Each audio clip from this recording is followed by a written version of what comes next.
Hey guys, it's Brandon. Last time I was doing a video, I showed a Blitz game that I played in the Najdorf English attack and that I won. And I thought that today I would show one that I actually also played yesterday that I lost, but should have won, and also should have lost. So it's just a Blitz game, so things happen. But I had a cool attack, a good idea, and I just let it get away from me. So in the interest of symmetry, I thought I would show a game that I lost also. So okay, so we have an open Sicilian again, English attack with the bishop coming here, standard plan. So I'll get to the good stuff here. Queen d2. Yeah. So here we go. b5 and g4. Black's trying to go through on the king side, on the queen side where his king, where White's king is. White's trying to push g5. Played again knight b6 just to free up the d7 square for the knight. He played king f2, queen f2. I'd never seen this move before, but obviously it's threatening the knight, and it's also threatening a move that I hadn't seen before, exposing this pin on the queen.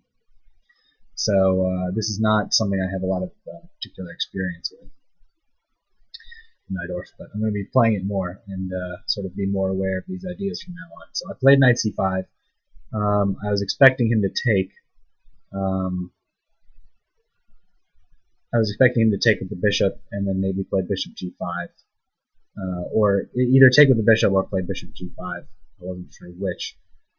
So he took and played knight c5, just taking advantage of the pin here and attacking my light square bishop. And I thought, okay, that's a neat tactic, but maybe it's not so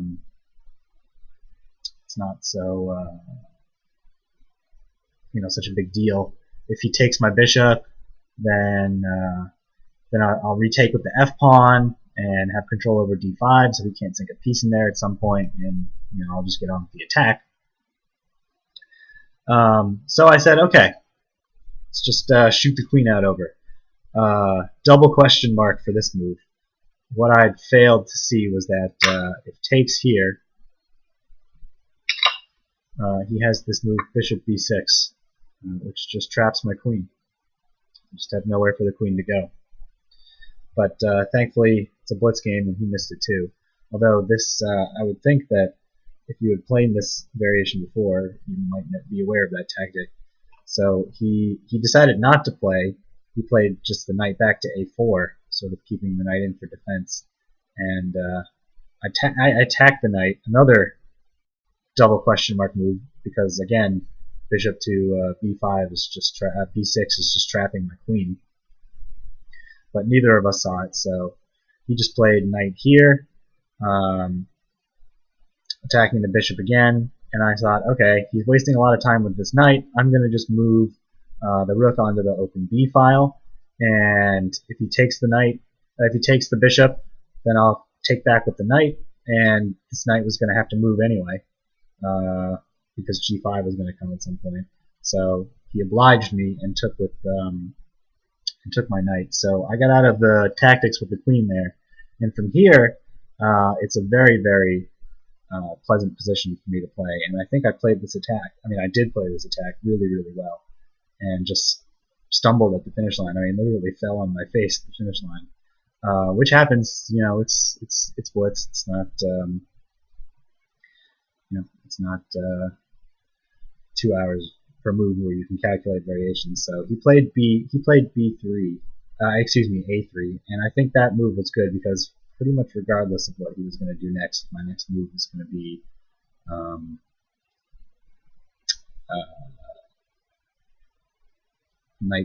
queen to b4. So like even something like this, then this pawn hangs, and this is probably much better for me. Actually, maybe I can even intermezzo check here, and maybe check all this intermezzo. Well, I probably can't do that, but now I can take. And my king's in the center, but this is probably okay for me, I would think. So he just wanted to stop my queen from coming into to b4, which I thought, okay, that's a good move. And so I just castled, and I thought, all right, I'm going to get this other rook into the game because he's a little bit far. He's a little behind with the h and the g pawns. And he played here rook d5, and I interposed the knight. And I had calculated that this position here, if he takes the e-pawn, would be crazy dangerous for him because I would just quickly get my bishop to f6 with tempo, and the bishop would just be really powerful here on this diagonal. So I was more than willing to sacrifice that pawn, and he obliged me and took it. And now came the very, very strong move that I'm pretty proud of having found in a Blitz game. But you know, it's not that maybe it's not that difficult to find. You know, if you're just calculating aggressive attacking moves at all times. I played here rook takes b2, sacrificing the rook in order to open the file and keep his king from running away. And then, of course, I'll have ideas of here, and the queen's attacking the knight. So I'm removing the defender of the knight, so I'd at least be getting an exchange. He took. If he didn't take, if he played something like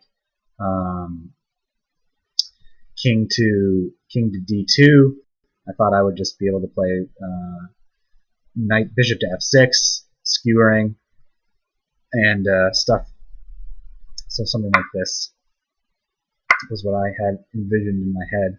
And he might try something like here, and then takes, and then here, and there's no way for him to hold on to the knight. And I thought, well, I'm up a rook here, and this has got to be winning. So I'm sure it is. I didn't check that line with the engine, but he took, and I carried on with rook b8 check. He ran back, and now bishop f6. So both attacking the rook and behind it attacking the knight. And I thought this was just much, much better for me, and it is. It's totally winning. But he came up with queen takes c5, hoping for a queen trade, but I was not going to do that. I just took the knight, and now he played f6. Yeah, I mean, if he moves the rook, I have queen a8 check, just picking up the rook in the corner, and I took. And now in this position, of course, I have queen a1 check, which I saw, and I'm just a rook up here. And I thought, okay, but his king is so exposed, there must be some kind of checkmate here. And somehow he got away from me. This just got away from me. I played queen b2 check, and he ran, and I played rook d8 check, and I thought, well, what now? I guess I gotta just keep checking him. I thought I could, if I could force his king down in here, this could be checkmating. So I played queen c3 check, and queen d2 check, and now I underestimated the power of this move. I thought, well, if he interposes, I'll just play this, and something like this has to be winning after queen c2. But actually, it's not, because once he somehow failed to grasp in this time situation that once he moves the king out of the way, this is check, and it's attacking the rook. So, what I can bail out here into a rook endgame. That's probably a draw, and after he played this move, I actually did bail out into this rook endgame, which is probably a draw, but I had almost no time on my clock because I was trying to figure out how to mate him, and So the game finished up sort of like this, and I had almost no time on my clock, and after e6, it's very dangerous. I think I maybe had a couple seconds here, and I just played this move, and e7. I missed e7. I was just thinking about the capture, and that's so. Then my time ran out, and I was about to resign anyway. So actually, if you turn the computer on here, after this, the computer just says take here, and it's still minus 12. It's minus 12 here. There's really nothing that he can do. So imagine a move like queen c7, then check and mate. King out here is mated. So if he tries, and if he tries maybe to cover the mate square here, geez, I don't know what could I do here. I could play check here. King's running, you know. There's probably some mate somewhere here, but h6, and maybe here is a mate. So I mean, there's just no way to really avoid all of this nonsense. So I just got careless and let him get away. You know, it's a blitz game. It's not easy to see everything, but just just queen c2 here. Queen takes c2 would have just been winning, and it's frustrating. But okay, you know, I guess you sort of sometimes karma comes back to get you. I should have really lost the game back here after queen a5, because knight takes e6 is just losing the queen here. So maybe I didn't deserve to win that game. Maybe I did. Who knows? It was sort of a frustrating loss, but you know, that's how it goes in the Najdorf, I guess. So, all right. Hope you guys enjoyed that game, and we'll see you next time.